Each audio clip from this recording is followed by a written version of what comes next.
depuis sa plus tendre enfance. Après des études en langue moderne à l'Université de Toronto et à l'Université Laval, il s'est tourné vers sa passion pour le jardinage et fait maintenant carrière en tant que chroniqueur spécialisé en horticulture ornementale. En plus d'être l'auteur de plus de 50 livres, il a été rédacteur en chef des revues Houseplant Magazine, Fleurs, Plantes et Jardins, À Fleurs de Peau et Houseplant Forum. Il signe également des chroniques horticoles pour le journal Le Soleil de Québec et pour les revues Fleurs, Plantes et Jardins et Garden Central, tout en collaborant occasionnellement avec d'autres revues canadiennes et américaines. Il s'est surtout fait connaître du grand public durant les 7 années où il a été chroniqueur aux émissions de télévision Fleurs et Jardins et Salut Bonjour Week-end. Il nous parle aujourd'hui de ses trucs pour réussir un bon potager sans trop s'éreinter. Alors, je vous invite à souhaiter la bienvenue à M. Larry Hodgson.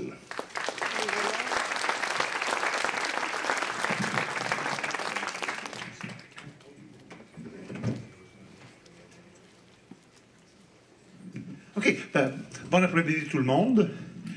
Mon but aujourd'hui, c'est de vous montrer des trucs pour jardiner, faire un potager sans faire trop d'efforts. Et on va commencer tout de suite, parce que je n'ai pas beaucoup de temps. Oups. Je ne suis pas une grande expert sur les ordinateurs. Je connais mieux le jardinage. C'est celui-là. Ah, OK. Je connais mieux le jardinage. Bon, comment ne pas faire un nouveau potager? Parce que la méthode qu'on m'a montré, moi. Mon père me l'avait montré. Il m'avait dit, bon, on retourne le sol en profondeur. On appelait ça le double bêchage. Profondeur de 2 bêches. Retournez la terre. Rajoutez une bonne couche de terre, retournez la terre. Évidemment, je ne sais pas, vous êtes comme moi. À chaque fois que j'ai fait ça dans ma vie, j'étais toujours dans la glaise pure. Est-ce que vous avez déjà essayé de retourner les glaises? C'est l'enfer. Et ça ne veut pas se mélanger. Je me mets debout, je pense. Ça ne veut pas se mélanger avec la couche que j'ai rajoutée en surface. On fait des efforts pour rien. Et tout ça, qu'est-ce qui arrive à la fin? On vient de remonter la couche de sous-sol de pauvre qualité, on le met en surface. Puis le bonne terre, on l'a enterré. Bizarre. Pourquoi on veut rentrer de bonne terre et travailler dans de la glaise? Ou dans le sable, ou peu importe. C'est totalement ridicule, mais c'était comme ça qu'on faisait. Mais c'est quand même mon père qui m'a montré ça, mais il m'a aussi montré ça. Il y a 40 ans à peu près. Il m'envoie une coupure dans un journal qu'il avait vu. Il dit, regarde, j'ai vu ça, une nouvelle façon de faire un potager. J'ai essayé ça. Wow! Ça, c'est une façon de faire un potager qui est de l'allure. Et voilà. Et d'ailleurs, encore plus quand vous n'avez pas de la bonne terre pour commencer. Dans ma vie de jardinier, j'ai jamais eu de chance d'être à la campagne, dans un sol meuble, ça l'épais. J'ai toujours été dans une banlieue ou une ville avec du gravier ou autre chose, rien d'intéressant. Fait que ça ne sert à rien d'utiliser l'hôtel qui était là, aussi bien de rebâtir. Donc, on fait quoi? On va faucher, peu importe ce qui est là, mauvaises herbes, framboisiers, qui sait, on fauche tout ça, ça n'a pas d'importance. Et on n'a pas besoin de recommencer, laissez ça là.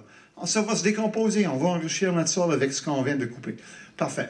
On va maintenant couvrir le site de 7 à 10 feuilles de papier journal. Suggestion, faites tremper votre papier journal, sinon vous allez courir partout. Hein? Mais sans face, une fois humidifié, ça colle. Juste pour l'expérience, pour le fun, collez ça sur un mur pour voir, ça va rester là. Aucun problème, ça reste en place. Parce que l'idée, on crée une barrière. On pourrait utiliser du coton aussi. Coton non ciré, du moins. Mais le papier journal, presque tout le monde en a chez eux. Sinon, ben, il s'agit de vous abonner au Soleil. Hein? Ils vont vous le livrer à la maison. C'est le fun, hein? On vous livre un matériel de faire un potager chez vous. C'est super le fun.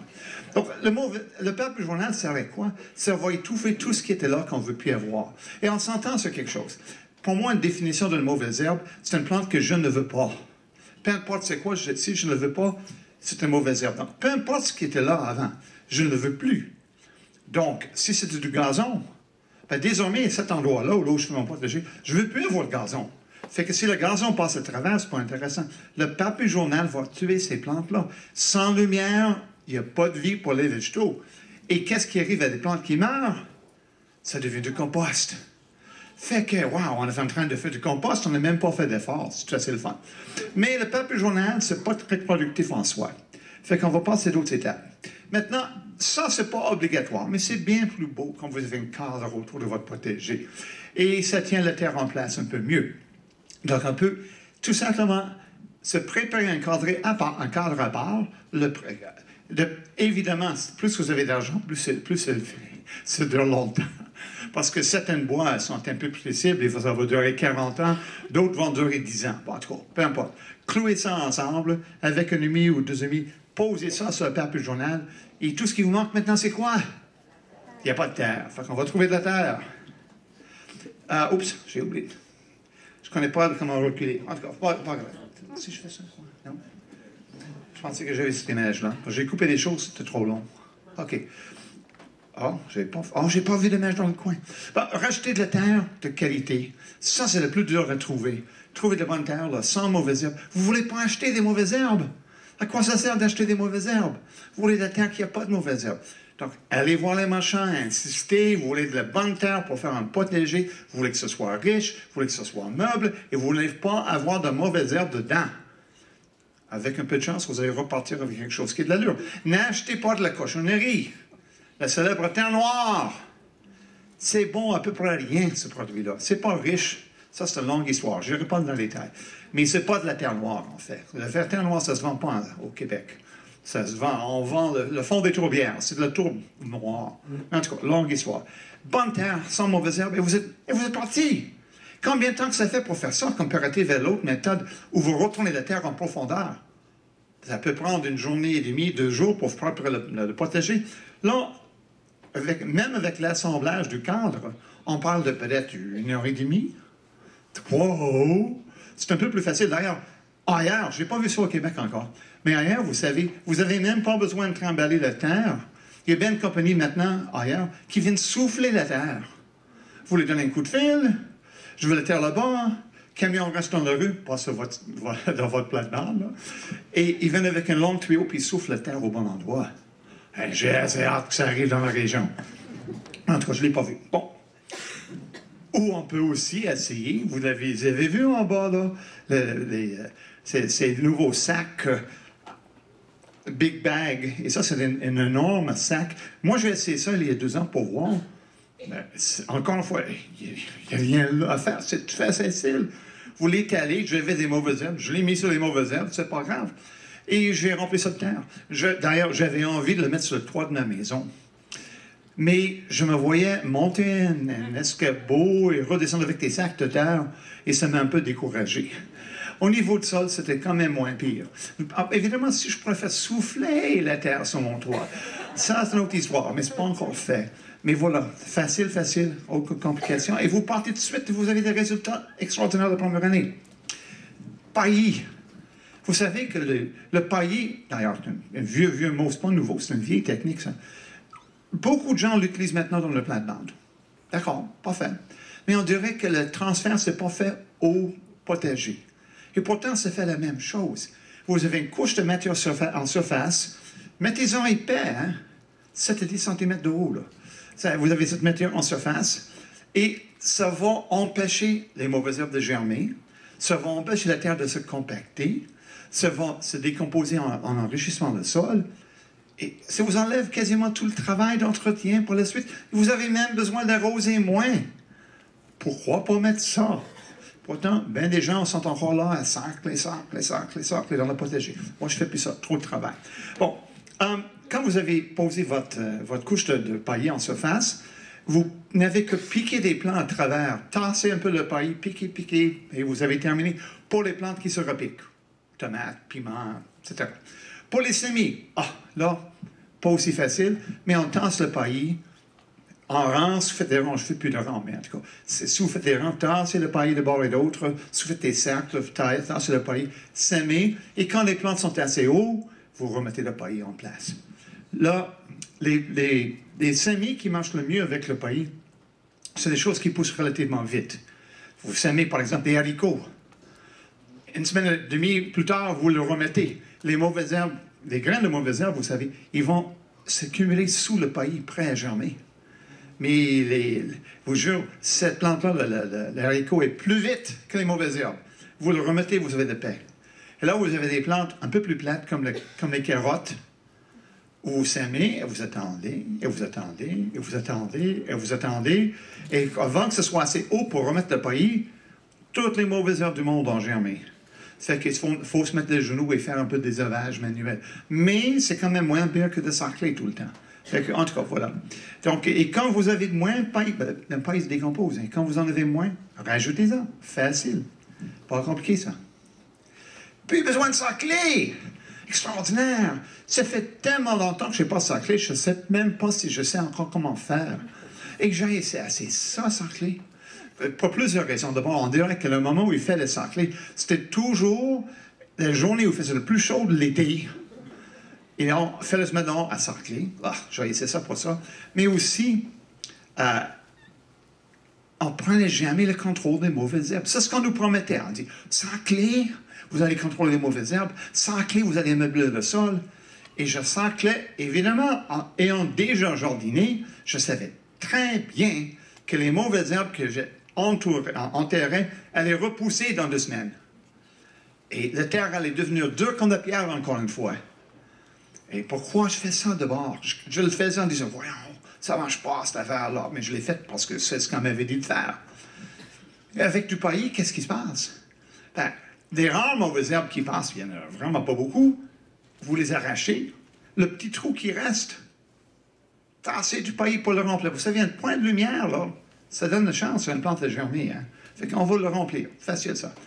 Mais on n'a plus besoin de sacler, on n'a plus besoin de bouger la terre. Plus que vous retournez la terre, plus que ça devient dur. Hein? Vous avez remarqué ça? C'est ça qui fait dur sur le sol. On ne touche plus. Vous allez voir, après des années de temps avec du paillis en place, vous avez besoin de planter quelque chose, ça va être aussi meuble que la journée que vous l'avez posé. C'est que vous n'avez pas les grosses gouttes de pluie qui tapent le sol. C'est le paillis qui se fait taper, pas le sol. C'est extraordinaire, ce produit-là, et si facile. Attention, le paillis n'étouffera pas les mauvaises herbes déjà présentes. Parce que les gens me disent, oh, j'ai assez sur le paillis, ça va marcher. Oh, comment ça? Ben, j'ai mis du paillis à la grandeur, puis j'avais plein de chiens dedans, j'ai plein de... Ben non, ça empêche les mauvaises herbes de germer. Mais si la plante est déjà là, on va passer à travers. Vos plantes vont passer à travers aussi, mais les mauvaises herbes, chiens dedans, comme dans la photo, là, si la plante est déjà là, c'est pas ça qui va... Le papier journal va l'arrêter. Mais le paillis même, donc, ça va se faufiler à travers. Donc, il faut d'abord éliminer les mauvaises herbes. Et moi, je trouve papier journal, c'est une façon rapide pour le faire. Quand vous avez des plantes réellement envahissantes, mais épouvantables, ça n'a aucun bon sens, et je pense notamment à la célèbre renouée japonaise. Vous connaissez cette plante-là qu'on appelle bambou des fois? Grande plante haute comme ça, tige creuse, et ça avance comme un rouleau de compresseur sur les terrains. Tout disparaît. Épouvantable. Console est terrible. Les framboisiers, j'aime bien les framboises. Mais je ne voudrais pas avoir un framboisier dans mon potager, hein? C'est pas de bon sens. Ça ressort partout. Ces plantes-là, quand on veut les arrêter, papier journal, ce ne serait pas assez. C'est pas assez là. On a des plantes monstres. Hein? Elles sont rapides à passer à travers. Mais on peut les tuer avec tout simplement un toit noir. Et notez où poser le toit noir ici. J'espère que la personne s'est entendue avec son voisin. Parce que moi, j'ai l'impression que, je ne sais pas qu'est-ce qui venait de l'autre côté, il doit en avoir de l'autre bord. Il faut peut-être s'entendre avec ça. Mais vous savez, sans lumière, les plantes meurent. Et ce produit-là, ils ne peuvent pas passer à travers, mettre des briques, des pierres, peu importe, pour le tenir en place. On peut même mettre des pots décoratifs et faire quelque chose de joli pour l'été. Mais il faut laisser 1 an de temps pour la plupart des plantes, pour les tuer. Et pour une célèbre renouée japonaise, 2 ans. Pas drôle, hein? Mais ça, je suppose que vous essayez de déterrer cette plante-là, là, mais les raisons sont salipères. Ça prend du temps avant de tuer cette plante-là. Elle n'est pas facile. Mais après, vous faites ce que vous voulez, là. Vous aurez pu de mauvaises herbes. Et d'ailleurs, pendant le temps que vous avez mis ça là, les vers de terre auront travaillé le sol. Ça va te rendre meuble et facile à travailler en plus. Oui. Donc, c'est une façon pour les plantes épouvantable. Évidemment, vous n'êtes pas obligé de travailler la terre du tout. On peut faire un balcon, pas juste sur le balcon, sur une terrasse, sur le toit, si vous avez accès au toit, sur un mur. Il y a plein de possibilités. C'est vraiment pas un problème. Et c'est pas comme si c'est pas productif. Ça peut être extraordinaire. Mais je dois dire très honnêtement, le potager le plus productif que j'ai jamais eu de ma vie, c'était sur un balcon. Parce que j'avais d'abord plus de contrôle et j'avais aucune marmotte en plus. Donc, c'est aucune marmotte, aucune limace. Oh, wow! Et pourtant, les abeilles montaient pour les disaient, wow, numéro 1. Pourquoi on peut faire ça? Parce qu'on peut étager les plantations. On peut avoir des plantes sur le plancher, On a des pots suspendus de bord et d'autres du rail. On peut suspendre le plafond. Wow! Ça augmente pas mal les possibilités. Et la seule difficulté, parce que le reste c'est facile, c'est créer d'ailleurs gros pots. Hein? Des trop petits pots, vous passez votre temps à arroser. Des gros pots. Ça prend ça, sinon ça sèche, on tente de dire. Mais le problème devient comment arroser. Il n'y a pas autant d'eau qui arrive sur un balcon. Hein? Il faut arroser plus souvent. Et comment faire ça sans courir partout? Je me souviens de l'époque où j'ai commencé à faire ça. J'avais un de ces appartements où le balcon était en avant, là-bas. La cuisine était au fond, là-bas. Et je courais d'un bout à l'autre avec un arrosoir. Disons que je me suis fait disputer des fois. Parce que des fois, un peu d'eau tombait par terre. En tout cas. Puis maintenant, parce que j'ai trouvé la solution aussi, boyau d'arrosage. Il y a plusieurs moyens de faire ça, mais on peut s'installer dans la cuisine. Il y a plusieurs façons d'installer un boyau d'arrosage dans une cuisine. Peut-être avec un Y, hein? C'est une façon, il y a d'autres. Et on peut avoir maintenant des boyaux d'arrosage qui vont à la fin relâcher et rentrer à leur place. Donc, en avant jusqu'à l'autre bout de l'appartement et vous arrosez. Je n'ai jamais compris d'ailleurs, je ne sais pas s'il y a des architectes futurs dans la salle, mais expliquer à un architecte quelque part, parce que je ne l'ai jamais vu, que nous, les personnes qui vivent en appartement, on veut des robinets sur le balcon. Hein? C'est du bon sens pour avoir un robinet sur le balcon? C'est ridicule. En tout cas, je n'avais pas cette espèce d'arrosoir qui fait ça. Moi, à l'époque, j'ai réussi avec un ami à brancher l'arrosoir dans la cuisine. Et là, à deux, on s'est organisé en ouvrant les fenêtres, à lancer l'autre bout jusqu'à ce qu'on se ramasse en avant. Et je laissais ça enrouler sur le balcon pour l'été. Mais ça sauve du temps, ça n'a pas de bon sens. Pas besoin de courir partout. Et là, quand une plante a besoin d'eau, elle va avoir l'eau vite. Pas besoin d'attendre. Quand on arrose souvent, parce que les débutants font souvent des petites erreurs. La première chose à dire, vous savez que l'eau de pluie, là, il n'y a rien qui n'égale ça. Je ne sais pas pourquoi, mais vous avez des meilleurs résultats avec l'eau de pluie que l'eau de robinet.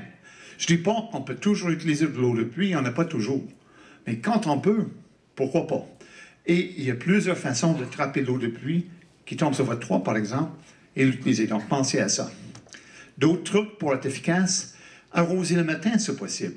Vous comprenez, c'est plus frais le matin.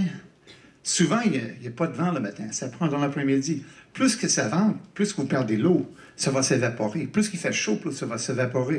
Vous ne voulez pas que cette eau-là s'évapore, vous voulez que ça rentre dans le sol. Donc, si vous pouvez arroser dans la matinée, ça va vous sauver du travail. Arroser toujours, si possible, sans mouiller le feuillage. Hein. Ça ne donne rien de mouiller le feuillage, ça va juste possiblement augmenter les maladies. Et quand vous arrosez, il faut arroser en profondeur. C'est là où les gens font la gaffe. Souvent, on s'installe, boyau d'arrosage, puis on fait ça, puis on rentre. Et l'eau n'est pas rentrée, ben oui. Moi, je suggère, la prochaine fois que vous avez un arrosage à faire, dans un potager à l'extérieur, là, arrosez assez, vous trouvez que c'est assez. Moi, je suis correct, ça devrait être correct. Là, prenez un transpensoir, creusez un trou, allez voir où l'eau est rendue vraiment. Et la plupart du temps, c'est pas rendu plus loin que ça. C'est pas assez. Il faut vraiment voir, pour votre terre, chaque terre est différente. Si vous êtes dans le sable, ça va peut-être rendu loin. Si vous êtes dans la glaise, c'est pas rendu nulle part. Parce qu'en bonne terre de jardin, ça peut prendre du temps. Ben, creusez et vous allez apprendre comment vous arrosez. Quand vous saisissez, vous, comment vous fonctionnez, ça devient facile. C'est une façon d'apprendre physiquement comment apprendre. Des cages de tomates. Ils s'en vendent des cages de tomates. Partout. Et combien de personnes ont une cage de tomates qui a vécu plus que 3 étés d'abord? Ils sont toujours en train de s'écraser. C'est trop petit, ça mange. Ça mange pas, ces cages de tomates-là. C'est ridicule. Pourquoi les vendre? Et ça se vend, ça se vend, ça se vend, ça se vend. Les tomates ont besoin de support. Il y a plusieurs façons de faire ça. Mais j'aime bien une cage de tomates qui est d'une bonne taille, qui va bien résister. Et là, c'est avec du grillage à béton. Ça se vend en quincaillerie, en grand rouleau. Vous l'achetez, vous le coupez vous-même, vous le faites couper, à vous de décider, en longueur de 1,80 m. Et là, il s'agit de l'enrouler. Et d'ailleurs, comme vous venez juste la dérouler, elle veut bien s'enrouler. C'est pas comme si vous devez la forcer. Et vous n'avez que crocher un peu l'extrémité tout le long, et vous avez une cage de tomates. Numéro 1. L'avantage de cette cage de tomates-là, vous allez piquer dans le sol, mais elle est assez grosse pour une plante de tomate. la tomate va rester dedans. Et ça vous permet de faire quelque chose d'intéressant.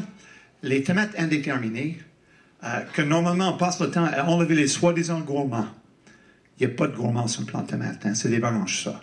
Et vous enlevez l'énergie de la plante et vous enlevez les fruits, si vous voulez supprimer. Mais on ne peut pas, sur un tuteur ou sur un cage mince, laisser pousser toutes ces branches-là. Ça va s'écraser. Mais là, vous pouvez le laisser pousser. Et la technique à l'avenir, c'est facile. Dès qu'une branche sort de la cage, vous le poussez à l'intérieur. La paix. Pas compliqué, ça. Rien, pas de terre, rien. Vous allez augmenter votre récolte d'au moins 20% si vous ne supprimez pas les soi-disant gourmands. Et aussi, vous avez l'avantage pour des gens comme moi qui ont des grosses mains. Mes mains rentrent à travers ces grillages-là. Il y a bien des choses qui sont faites pour les jardiniers avec des petites mains de rien. Je ne peux pas récolter. Là, facile. Oh, moi, je donne ça. C'est facile. À la fin de la saison, vous faites quoi?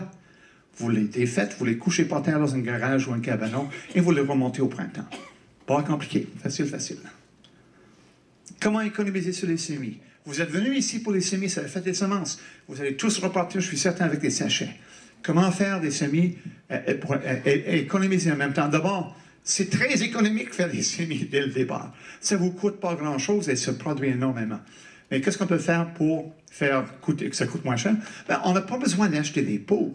Vous avez probablement tous des pots, amplement de pots, plein de pots à la maison. Vous ne savez peut-être pas que c'est des pots, mais on peut les organiser. Il s'agit de prendre n'importe quel pot, tasse à café, n'importe quoi, percer un trou dans le fond, vous avez un contenant pour les semis. Facile. Pot de margarine, peu importe, là. Vous avez du choix. Donc, vous avez probablement tout ce qu'il faut déjà. Et on peut s'en fabriquer. Est-ce que vous avez déjà vu cet outil-là? Je ne sais pas si on le trouve dans tous les centres de jardin. Ça s'appelle le pot maker. Avec du papier journal et une espèce de bague. Et vous le montez, chlac, chlac. Et vous avez un pot en papier qui va se décomposer en pleine terre. Et voilà. Encore une fois, il va falloir s'abonner au soleil, en passant, mais pas la seule exigence. Je suis même quasiment certain, mais je ne garantis pas, que le Journal de Québec, ça va marcher pareil. Voilà, je soupçonne. Oh, d'ailleurs, en passant, avant de finir avec le papier journal, il y a une espèce de légende qui ne veut pas mourir, qui dit que, oh oui, mais il ne faut pas mettre les pages couleurs, parce que l'encre est toxique. Vous savez que la loi qui date des années 70 défend l'utilisation d'encre toxique dans les papiers journaux. Donc, tant que vous prenez un papier journal relativement récent, vous n'avez pas de problème avec ça, OK? C'est des encres végétales, hein? Pas de problème. Donc, voilà pour ça. Ou encore plus facilement, qui n'utilise pas de papier toilette? Quasiment personne. Coupez-les en deux, mettez-les dans un contenant. Vous n'avez pas de fond. Vous remplissez ça de terre, c'est pas grave. Les racines vont se fixer, ça va le retenir en place. Et vous n'avez qu'à remplir vos tubes de papier toilette. C'est assez facile, ça? C'est pas cher. Vous les avez à la maison. Si vous n'avez pas, commencez à les ramasser. Faites une bonne soirée, plein de monde chez vous. Vous allez en avoir plein. Ça va vous aider. Et bien sûr, on peut recycler 1001 contenants pour faire des plateaux et des dômes pour les semis quand on les fait en début de saison. C'est sûr qu'on peut en acheter. Je ne dis pas le contraire, vous trouvez ça facilement, des plateaux avec des dômes dessus. C'est facile. Mais ça, c'est le poulet de vendredi soir. Et ça marche. On dirait que je ne sais pas qui a créé ces choses-là, mais c'était sûrement un jardinier. Hein? De nos jours, on peut trouver des contenants avec des muffins, et moi, je vois des muffins dedans, mais dans ma tête, à moi, je vois semis. Mais non, mais c'est ça. Wow, ça marcherait, ça. Fait que j'ai tendance, des fois, à acheter des choses, pas parce que je veux les manger vraiment, mais ça va quand même être un excellent contenant pour mes semis. Fait que, pourquoi pas? On trouve plein de choses. Autrefois, c'était difficile de trouver. Là, c'est partout. C'est vraiment le fun, ça. N'utilisez pas de terre de jardin pour les semis, donc, comme vous les faites à l'intérieur. Insectes, maladies, c'est un milieu douteux. Pour une fois, plus tard dans le jardin, on va les planter dans le vrai terre. Mais pour les semis, faites attention avec ça. Un terreau commercial à base de tourbe, je ne donnerai pas de marque de commerce, ils sont pas mal pareils.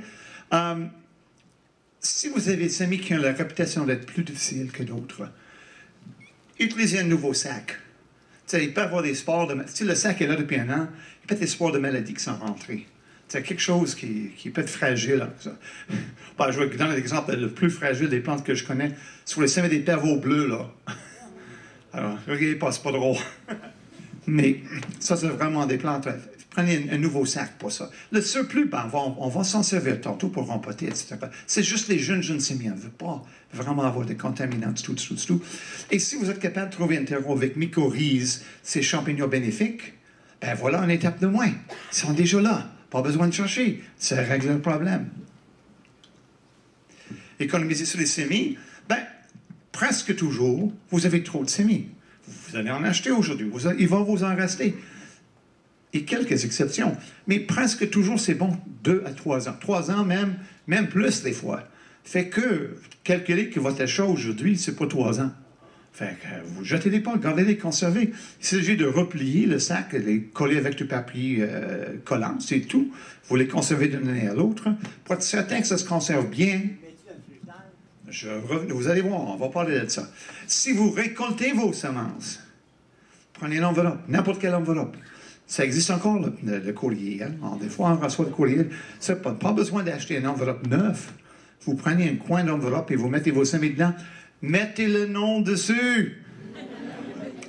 Non, vous n'allez pas vous rappeler un an plus tard que c'était la tomate jaune dans cette enveloppe-là et que la tomate rouge était dans l'autre. Vous allez voir complètement oublier. Mettez le nom, mettez la date. Au moins, vous allez vous rappeler quand vous les avez mis en sachet, et ça se conserve très bien. Le papier est excellent parce que ça absorbe l'humidité. Plutôt que le plastique ou d'autres produits, ça absorbe l'humidité et les semences vont mieux résister dans un cas comme ça. Et conservez-les au frigo si vous avez la place. C'est que, au frais, ça se conserve mieux. D'ailleurs, vous voulez vraiment conserver les semis longtemps, mettez-les dans un congélateur à peu près à moins de 30. Cherchez donc un congélateur qui fait ça, c'est votre domaine médical. Ça va durer 10 000 ans. 10 000, c'est peut-être un peu trop, là. Mais au frigo, normalement, je dis 3 ans, mais probablement, avec ça, vous allez peut-être vous rendre à 5 à 6 ans avec vos semences. Mettez dans un bocal ou un contenant qui peut se sceller, et pour assécher l'air dans le contenant, soit on prend un tout petit peu de gel de silice. Vous savez, quand vous achetez des produits des pilules, vous avez du gel de silice, c'est fait pour assécher. Mettez ça dans votre contenant. Si vous n'avez pas de gel de silice, prenez votre enveloppe de tantôt, mettez un peu de poudre de lait en poudre là-dedans. Mettez ça là-dedans. Ça va absorber l'humidité. Et vous allez les garder au sec. Et vos semis vont durer bien plus longtemps. Supposons que vous trouvez des sachets plus âgés. Et en tout cas, bien des jardiniers sont comme moi. On les trouve des fois, j'ai oublié ça dans un tiroir là quelque part. Et on va trouver des enveloppes des fois qui datent de 10 ans, peu importe. Est-ce que c'est la peine de les semer, parce que là, vous allez gaspiller du terreau, là, des produits. Si ça ne marche pas, ben, faites une test de semis. Comme je ne suis pas bon en maths, je fais 10. 10, c'est facile. Je suis capable de multiplier par 10, ça va très bien. Comme ça, j'arrive à un pourcentage. Et même moi, je suis capable de faire le pourcentage quand je fais 10. Hein. Ça va bien, ça. 10 semis sur un papier de cuisine, papier essuie-tout. Mouillez un peu, mettez un autre par-dessus. Mettez ça dans un sac de plastique transparent, dans un endroit chaud et humide. Pas chaud, pas trop éclairé. Il ne faut pas que ce soit super chaud. Et regardez voir qu'est-ce qui se passe. S'il n'y a aucune germination, c'est 0%, c'est pas bon. Si vous avez 7 graines qui germent, c'est 70%. Je vous jure, je deviens de mieux en mieux en maths tous les minutes. C'est incroyable. Et si vous avez en bas de 4, là, c'est, pas fort. Les plantules sont peut-être faibles. Vous êtes peut-être mieux d'acheter d'autres. Mais un petit test qui règle le problème. Hein. C'est facile de vérifier ces choses-là. Fertilisation. Ce qu'il faut lire surtout, c'est les plantes ne savent pas lire les étiquettes. Quand on vous vend un engrais pour semis ou un engrais pour vivace ou un engrais pour orchidée, il n'y a pas une grosse différence. Et si vous voulez prendre un engrais à gazon et l'utiliser sur vos semis, allez-y. Aucun problème. Les engrais sur orchidée pour le gazon, pas de problème. C'est la même chose. C'est la formulation qui change légèrement, mais il ne faut pas... C'est pas mal exagérer les différences entre les engrais. Calculer, c'est à peu près la même chose. Moi, je prends l'engrais du jour et je l'utilise sur toutes les plantes. Pas plus compliqué que ça. Vraiment, je ne me casse pas la tête. Par contre, attention aux engrais qui ont des chiffres très, très élevés. C'est le célèbre 30-30-30, là. Ça peut tuer les mycorhizes dans le sol. C'est trop. Fait que c'est mieux d'éviter ces engrais-là, tant qu'on a acheté. Reste en bas de 15%. Vous savez, les 3 chiffres qu'on voit là, c'est les pourcentages. Donc, si c'est marqué 4, 7, 3, vous avez 4% de phosphore, vous avez 7% d'azote, vous avez 3% de potassium. Donc, c'est facile. Mais si c'est en bas, en haut de 15 ou au plus, attention. Ça pourrait peut-être nuire à vos mycorhizes bénéfiques. Fabriquez votre propre compost. Vous savez, les choses qu'on m'a jamais dit quand j'ai commencé à faire le compost, et ça fait longtemps que j'en fais, c'est que ça prend 2 composteurs. Pourquoi on m'a jamais dit ça? Pourtant, c'est évident que ça vous prend 2 composteurs. Parce que si vous continuez... Parce que la question, j'ai toujours des gens, quand ils posent le compost, « Oh, je fais du compost, mais c'est quand que c'est prêt? » Ben, la réponse, si vous continuez de rajouter des choses, c'est jamais prêt. Vous finirez jamais, parce que vous en rajoutez toujours de nouvelles choses. Donc, si vous prenez 2 composteurs, le composteur de travail, que vous allez retourner régulièrement, mais vous ne rajouterez plus rien dans celui-là, il va se décomposer et vous allez avoir du compost. Et dans l'autre, pour l'instant, vous pouvez juste accumuler, rajouter vos déchets verts là-dedans. Et quand l'autre est prêt, là, vous commencez à travailler sur l'autre et vous retournez à l'autre et vous accumulez de nouveau. Avec 2 composteurs, la paix. Et le meilleur composteur que j'ai jamais eu, c'est un composteur rotatif. Parce que, vous comprenez, pour avoir de l'air dans le compost, pour que ça circule et pour que ça fait décomposer plus rapidement, il faut que ce soit aéré. Et on nous a vendu plein d'outils qui sont supposés de faire ça. On nous vend des boîtes à compost en plastique dans lesquelles il est impossible de travailler parce qu'elles sont trop petits. Et on est supposé rentrer un pelle là-dedans. Comment vous allez faire ça, hein? C'est pas fait pour ça. En tout cas. Mais ça, vous mettez ça là-dedans, des trous de drainage autour, et quand c'est le temps d'aérer, 3 tours. Wow! Extraordinaire! La paix! Ça marche bien. Et là, vous l'organisez. Celui-ci n'est pas bien fait à ce niveau-là. Pour que vous puissiez rentrer votre brouette sous le composteur, vous ouvrez la porte et le compost tombe dans la brouette. Oh! Wow! C'était merveilleux, ça. Extraordinaire. En tout cas, une chose à penser. Évidemment, c'est simplement des gros contenants, on peut s'organiser soi-même. Ils s'en vendent très cher aussi. Jardinage à la verticale, sauver de l'espace. Vous savez, des plantes qui s'étalent, je pense aux concombres, etc., même les melons, etc., si je vous ose exercer ces plantes-là, si vous les montez sur un support, ça va vous donner plus de production en moins d'espace. Donc,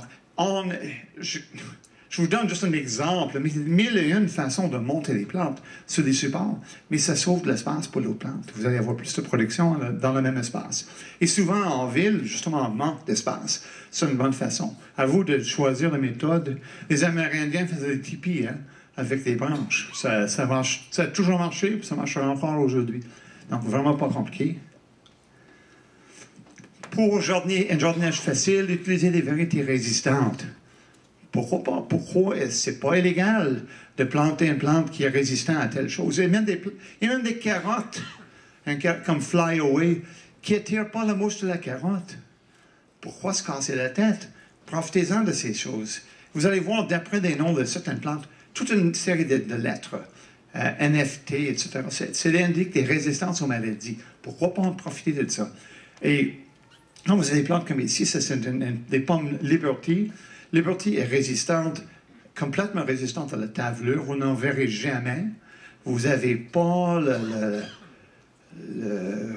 chose des genévriers. En tout cas, il n'y a rien. C'est incroyable. Là, vous avez un pomme, vous le plantez, vous l'arrosez, il produit, vous n'avez jamais besoin de vaporiser. Vous avez quand même, c'est pas exactement résistant à tous les insectes, peut-être quelques pommes rouges collantes là, pour les mouches de la pomme. Wow! Pourquoi d'ailleurs quelqu'un voudrait planter un Macintosh? Si vous voulez avoir des problèmes, plantez un Macintosh. C'est épouvantablement susceptible aux maladies. Les producteurs veulent faire ça. D'ailleurs, je trouve que c'est épouvantable. Tous les pesticides qui sont utilisés, quand ils pourraient ne pas en mettre en choisissant des variétés qui ont de l'allure. Mais non, mais mes grands-parents cultivaient ça.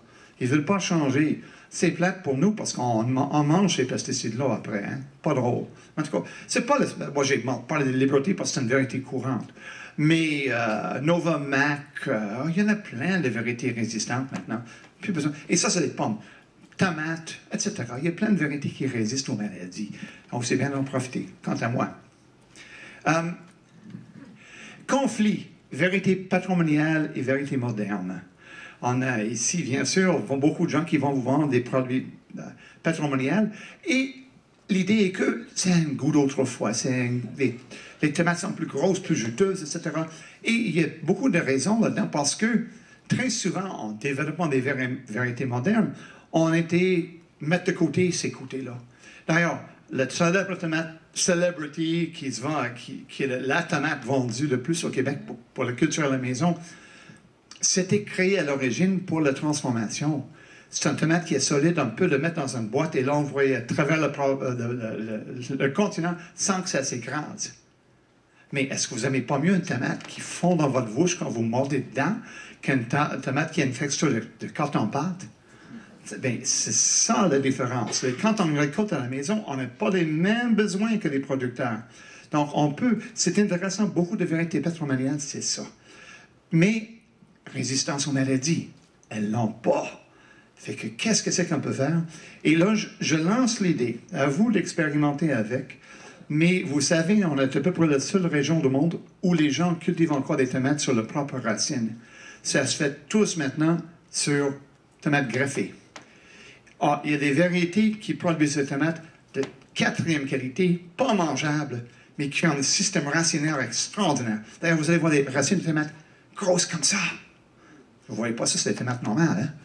Et on greffe des variétés patrimoniales sur un pied d'une variété qui résiste aux maladies. La paix. Important, il ne faut jamais enterrer le point de greffe. Sinon, les maladies qui sont dans le sol vont monter. Il ne faut pas non plus laisser vos plantes traîner par terre. Hein? Parce que si oui, les maladies vont monter. Il faut donc monter votre plante sur un treillis et vous les cultivez. Il y a des nécessaires qui se vendent pour le poste. Johnny Selected Seeds en vend d'ailleurs. Vous avez des pages au complet qui expliquent comment faire, si vous comprenez un peu d'anglais. Sinon, regardez les images. Puis essentiellement, vous bouturez des semis. Hein? Ce pas des plantes matures. C'est fascinant. J'ai essayé ça sur 10 semis. J'en ai eu 7 qui ont réussi. Ben, je trouve ça pas pire, ça. C'est raisonnable. Et j'étais débutant. Et vous coupez la tête d'une semis, vous graffez un autre, et vous avez un genre de clip qui le tient en place. Vous gardez très humide pendant 2-3 jours, et voilà, vous êtes parti. Wow! Le fun! Chose à essayer, en tout cas. N'écoutez pas les mythes des jardiniers. Il se dit tellement de choses sur le jardinage. Et on le répète de génération en génération sans jamais vérifier si c'est vrai ou pas. Et le problème, c'est que on peut plus, c'est comme des légendes urbaines. On ne peut pas les contredire. Tout le monde va vous le dire, ça marche, je l'ai essayé, ça fonctionne. Et pourtant, ça n'a jamais été testé. Moi, j'aime bien vérifier, voir. Et je dois admettre que, mais en tant que journaliste horticole, j'ai dit des choses dans le passé qui n'étaient pas vraies. Parce que je le croyais, parce que c'est ce qu'on m'avait dit. Mais à force de faire des recherches, ou des expériences, ou des deux, j'ai dit, bon, ça ne fonctionne pas. L'une des choses qui m'a facile à expliquer, la célèbre idée que les barrières de coquilles d'œufs autour de vos plantes vont les protéger contre les limaces.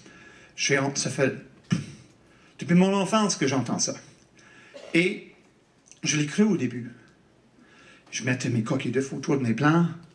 Évidemment, chez moi, en tout cas, ça ne changeait rien. Ils étaient mangés pareil. Mais on m'avait dit, bon, oui, mais ils ne peuvent pas traverser la barrière. Ben alors, je m'excuse, je les voyais bien traverser la barrière. C'est évident qu'ils passent à travers la barrière. Ça, c'était pas... Oh oui, mais s'ils traversent, leur corps va être déchiré. Ben, vous savez que les limaces, c'est fait... Est-ce que vous avez déjà touché une limace? Est-ce que c'est gluant, collant? Cette espèce de bave, c'est fait pour les protéger contre ça. Vous pouvez même faire courir des limaces sur du papier de verre. Ça ne les dérangerait pas parce qu'ils ont cette couche de protection. Ça ne les coupe pas du tout. Bon, moi, je pensais tout simplement que ce n'était pas efficace. Jusqu'à ce que je vois l'expérience, je dis, oh, pourquoi je n'ai pas pensé de le faire moi-même? On fait donc une feuille de laitue, on se comprend, les limaces aiment la laitue, hein? Pas, 2 feuilles de laitue, une va être entouré de coquilles d'œufs et l'autre ne l'est pas. Et après 1 heure, est-ce que vous voyez ici? Malheureusement, ils auraient dû mettre les limaces de couleur. Hein? Parce que là, c'est la même couleur que la terre. Il y en a 2 là qui arrivent. Ils sont déjà, après 1 heure, à la noirceur, on comprend, déjà en train de rentrer. Après 2 heures, rien. Après 12 heures, il n'y a plus rien. Et l'autre est un peu mangé. Je dis, c'est pas parce que ne pas mettre des coquilles d'œufs va protéger vos plantes, c'est que ça protège. Puis, ça attire les limaces. Ils aiment l'odeur. Et ça se dit, et ça se dit, et ça se répète. Puis il y a plein de choses-là qui courent. Puis j'ai beau le dire ou écrire des chroniques, personne ne me croit. Faites vos expériences à mon avis, côte à côte, pour voir des petites valeurs, parce que vous mettez beaucoup d'efforts pour rien. C'est bien beau, on peut mettre des coquilles d'œufs dans la terre, ça se décompose lentement, ça vous donne du calcium au sol. Je ne dis pas le contraire, mais pour protéger vos plantes contre les masses, non, ça va juste les attirer. Puis on m'a dit, ben oui, mais si vous lavez les coquilles d'œufs, ben oui, mais quoi ça sert, laver les coquilles d'œufs? Ça marche déjà pas. En tout cas, mais il y a plein. Il faut juste penser 2 fois avant d'appliquer quelque chose. Vérifier si ça fonctionne vraiment ou pas. Et vous allez voir. Et peut-être que ça fonctionne pour vous et pas pour moi, ça se peut ça. Mais vérifiez. Sinon, c'est une perte d'énergie. Les prédateurs. Oh, j'ai déjà eu 3 personnes qui m'ont posé des questions sur les chats déjà aujourd'hui, là, dans la matinée. Bon, comment éloigner les chats? Tenir le sol plus humide. Les chats n'aiment pas les sols humides. Ça va aider. On peut faire ça. Grillage à poules sur le sol. Ils viennent un peu gratter. Pas intéressant. Et les plantes, bien sûr, peuvent passer à travers un grillage à poules. Fait que ça va régler le problème. Ou on prend un paille irritant. Branche d'épinette, retail de rosier, quelque chose qui est piquant. Ils n'iront pas là. Ça, c'est une possibilité. Marmotte. Ça, c'est mon animal le plus détesté chez moi. Je suis en plein banlieue, puis ils viennent trouver mes plants pareils. C'est pas au 4e étage, là, mais quand je les plante en pleine terre, pas drôle. OK, les effaroucheurs, n'importe quoi qui les fait pas. Des assiettes qui bougent, des choses qui font du son, des odeurs. Mais ça dure à peu près 2 semaines. C'est des animaux intelligents, ils vont se rendre compte que c'est pas dangereux. Une assiette qui bouge, là, ça fait peur au début, mais au bout de 2 semaines, voyons, ça marche pas, ça. Ils vont être en rendu chez vous. OK. Clôture de 90 cm de haut, enterré sur 30 cm. Et quand vous l'enterrez, là, vers l'extérieur, votre potager est là, vous allez faire ça.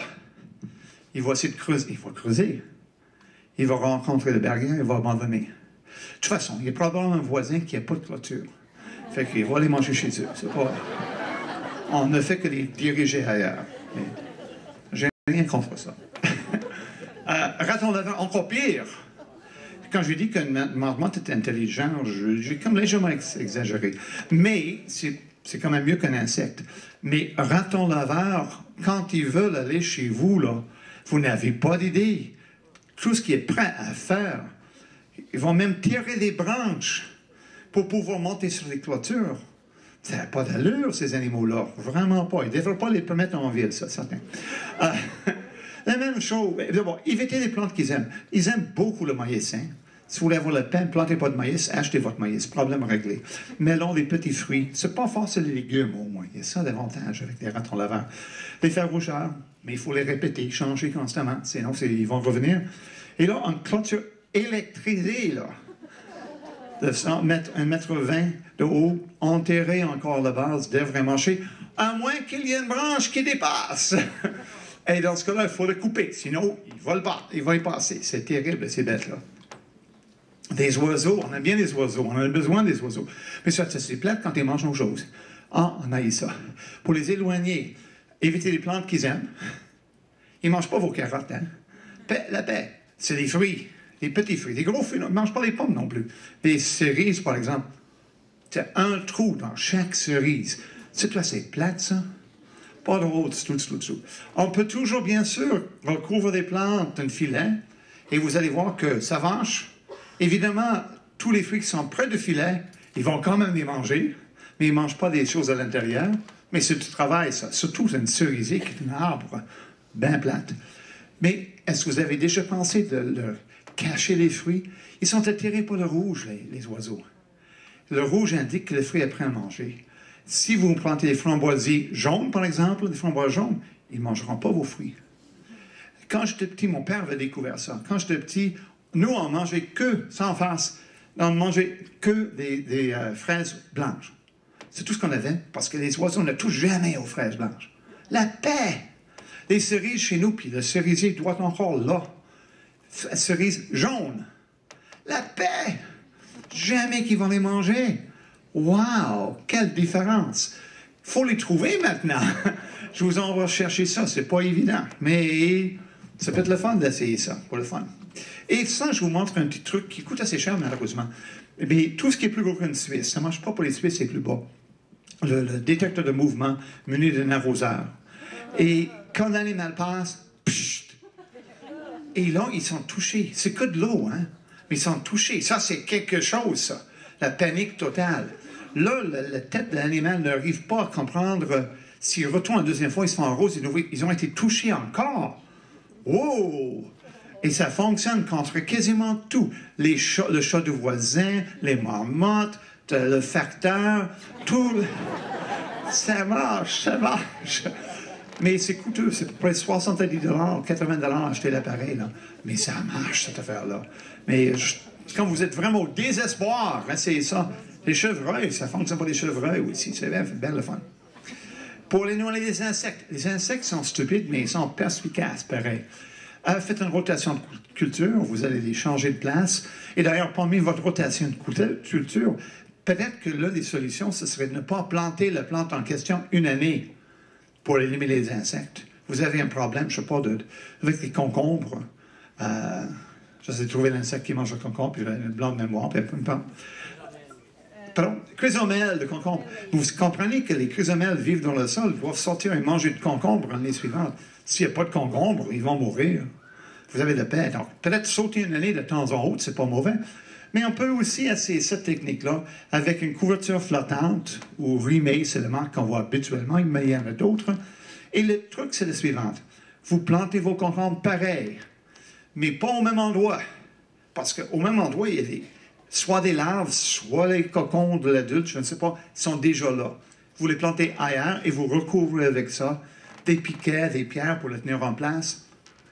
L'insecte va sortir, va être attiré par l'odeur, il ne cherche pas l'odeur, hein, vont arriver sur, malheureusement pour l'insecte, sur la couverture flottante et il ne sera pas capable de rentrer.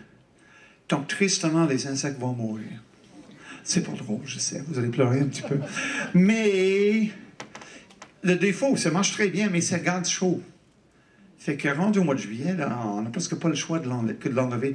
Mais normalement, la pire période est faite rendu à la mi-juillet. Vous êtes plus... Les gros problèmes, c'est passé. Fait que c'est une façon quand même pour avoir un certain succès en éloignant des problèmes. OK. Et avec ça, j'arrive à la fin de la présentation.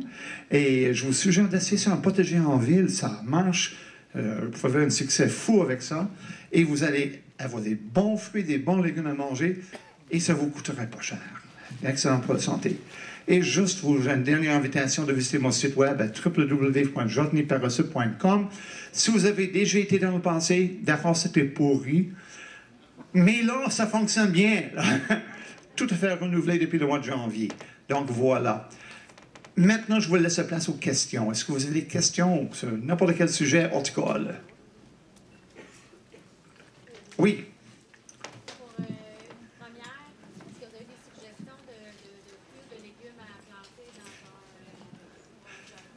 Pour la première fois, des sujets, évidemment des tomates. Les tomates, d'ailleurs, on peut les... Quelqu'un qui veut expérimenter les semis à l'intérieur, c'est un bon sujet, les tomates. Ça va très bien. Les tomates, c'est très bon. Haricots, quand pour les semis directement dehors, vous attendez que ce soit assez chaud. C'est excellent, très facile. Puis, d'habitude, pas de problème non plus avec ça. Ce serait deux bons sujets. Il faut avoir de la patience pour les carottes et des choses comme ça. Des fois, on se décourage. Oui. OK. Quel type de paille? Personnellement, j'utilise des feuilles tombées à l'automne. J'ai des chiquettes sous ma tondeuse. D'ailleurs, la seule fois que j'utilise ma tondeuse électrique, c'est une fois par année pour tondre mes feuilles. parce que j'ai une tondeuse manuelle pour le tout petit gazon qui me reste, parce que disons que le jardin a gagné mon terrain. Hein. Le gazon est rendu très rare. Donc, c'est quoi la question encore? Moi, j'utilise des feuilles déchiquetées. J'aime un paille qui est riche. Hein. C'est pour ça que je fais ça. Les pailles de cèdre qui se vendent partout, c'est pauvre. Moi, j'ai un paille qui va enrichir le sol. Fait que j'aime ça, les feuilles. Le problème des feuilles, bien sûr, c'est que là, il faut vraiment en rajouter parce que ça diminue vite. Ça se décompose, mais votre sol devient super riche avec le temps. Ça ne crée pas de surplus d'acidité, là? Oh, cette histoire-là. Non. Ça ne crée pas un surplus d'humidité, acidité. Non. Cette histoire-là que les pailles créent l'acidité, c'est pas vrai, tout simplement. Pendant la décomposition d'un produit, il peut avoir une phase acide, mais d'habitude, ça ne dure pas. Presque tous les produits qui se décomposent vont arriver vers un pH légèrement acide à la fin. C'est ce qu'on veut. Et les feuilles arrivent à peu près à 6-8. C'est fait pour un érable, par exemple. Ben, c'est parfait, ça. Il n'y a aucun problème. Non, et même les aiguilles de pin. Je sais qu'au Québec, je ne peux même pas parler d'aiguilles de pin comme pays parce que le monde panique. Non, non, non, c'est acide. Faites-le décomposer, vérifiez, c'est pas acide du tout. C'est une limite qui ne veut pas mourir. D'ailleurs, le paille le plus vendu aux États-Unis, c'est des aiguilles de pin. Et nous, on les brûle. Des mythes qui courent, il n'y a rien à faire. Oui, madame, là-bas. Oui. OK. Madame, pour le compost, vont mélanger à quel pourcentage mettre? C'est vous que j'ai jamais regardé ça. C'est comme la cuisine, j'y vais au pif. Mais facilement, parce que le compost, une fois intégré dans le sol, on pourrait mettre 20% équivalent du sol. Ça ne serait pas trop, il n'y a pas de problème. C'est de le trouver, le compost. 20% de compost, c'est pas évident à trouver. Mais oui, je n'ai pas de problème avec ça. D'ailleurs, je ne mélange jamais mon compost avec la terre. Je le mets en surface et je laisse les vers de terre rentrer dans la terre. Et tous les soirs, on les voit sortir de terre, prendre des morceaux, descendre dans le sol avec la paix. Oui. Parce que là, vous pouvez peut-être retourner la terre. C'est un monde un peu différent. On pourrait juste retourner légèrement, c'est tout. Ou sinon, garder le paillis garder le compost comme paillis. Parce que le compost peut être un paillis aussi. Je l'utilise rarement comme paillis parce que c'est trop cher. Mais ça peut être un paillis. Dernière question. Oui, madame, là-bas. Oui. Comment se débarrasser des mouches blanches dans une plate-bande? OK. Les mouches blanches, les ailerodes, c'est des petits insectes qui ressemblent à des particules volantes. Enfin, c'est mini. Et ça s'attaque, bien sûr, notamment aux tomates et d'autres plantes de la famille de la tomate, plus que d'autres choses, probablement. Pardon? Dans les fleurs aussi. Vous savez, à l'extérieur, c'est rare que ça fait des gros dégâts, parce qu'habituellement, il y a des contrôles naturels un peu. Mais si vous vaporisez avec un peu de savon insecticide de temps en autre, sous les feuilles, où les larves se tiennent, ça pourrait vous aider. Et évidemment, c'est pas évident de changer ça. Un endroit un peu plus venteux, ils sont emportés par le vent assez facilement. Donc, c'est pas facile à changer, ça. Mais c'est une chose à penser. Mais ils font pas... On les voit, mais ils font pas nécessairement beaucoup de dégâts à l'extérieur. À l'intérieur, oui, parce que là, il n'y a aucun contrôle. Mais à l'extérieur, c'est pas un si gros problème. De toute façon, avec ça, on est arrivé à la fin. On va laisser place à la prochaine conférence. Comment se débarrasser des limaces? Bon, la première chose que je me suis dit, je n'ai jamais fait la recherche. Un de ces jours, je m'assois, je découvre si les limaces sont comestibles. S'ils sont comestibles, je vais commencer à programmer des recettes et je vais faire fortune avec ça. Les limaces aiment quoi? Coin humide. Et on peut toujours les attraper avec des planches qu'on laisse au sol. Ils vont se cacher là la nuit. Il y a la célèbre technique de bol de bière qui ne fonctionne pas, mais c'est pas grave, c'est le fun. C'est que ça fonctionne. Ça attire les limaces. Mais ils ne sont pas si stupides que ça. Ils ne tombent pas toutes dans le bol. Ce qui fait que vous avez plus de limaces que jamais. Donc, avec la technique, vous versez un bol de bière, vous le donnez à votre voisin de côté, et vous le dites, c'est très bien pour attraper les limaces. Et les limaces vont tous aller chez lui. Ou peut-être une parc, ou quelque chose comme ça, mais pas près de légumes, hein, ça serait bien. C'est pas évident d'éliminer complètement les limaces. Ben, une solution à long terme, découvrez ce que les limaces ne mangent pas et plantez-en. Exemple, chez moi, le gros problème de les limaces, à part des hostas, etc., c'était le laitue, mais ça aime surtout le laitue en feuille, puis le laitue l'autre. En tout cas, mais la laitue romaine, pas, vraiment pas, ou presque quelques feuilles d'extérieur. Je peux bien laisser 2 feuilles à l'extérieur. Hein.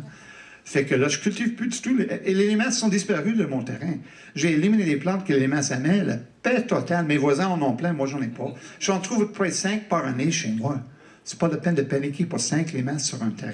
Hein. Donc voilà. Il faudrait que j'arrête, là. Oui. Merci beaucoup, M. Hodgson. Je suis vraiment désolé de devoir terminer la période de questions à cette étape-ci. Par contre, M. Hodgson a un kiosque en bas. Si vous avez des questions, n'hésitez pas à aller le voir. Il va être là jusqu'à la fin de la journée.